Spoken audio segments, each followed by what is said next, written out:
Et le fait qu'elle ait détruit son téléphone ensuite, moi, me donne à penser qu'elle savait que c'était dangereux, d'accord, de publier ces vidéos-là de cette façon-là, de les livrer à la vindicte populaire, et qu'il y a une raison, et qu'il y a une raison pour laquelle elle a choisi de le faire. Alors que ce soit simplement, comme vous semblez le penser, vous, Daniel, un système de connivence au sein des hautes sphères de la justice et qu'elle veut pas montrer qu'il y a une politisation de la conseillère juridique du gouvernement et d'autres éléments au sein du gouvernement qui ont conspiré ou en tout cas voilà, eu des mobiles idéologiques et politiques.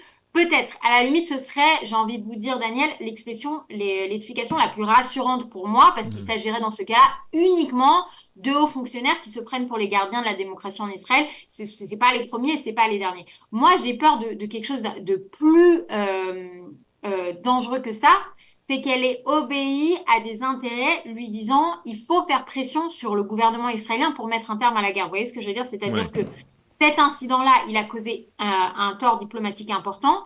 Il a notamment compliqué les relations entre Jérusalem et Washington,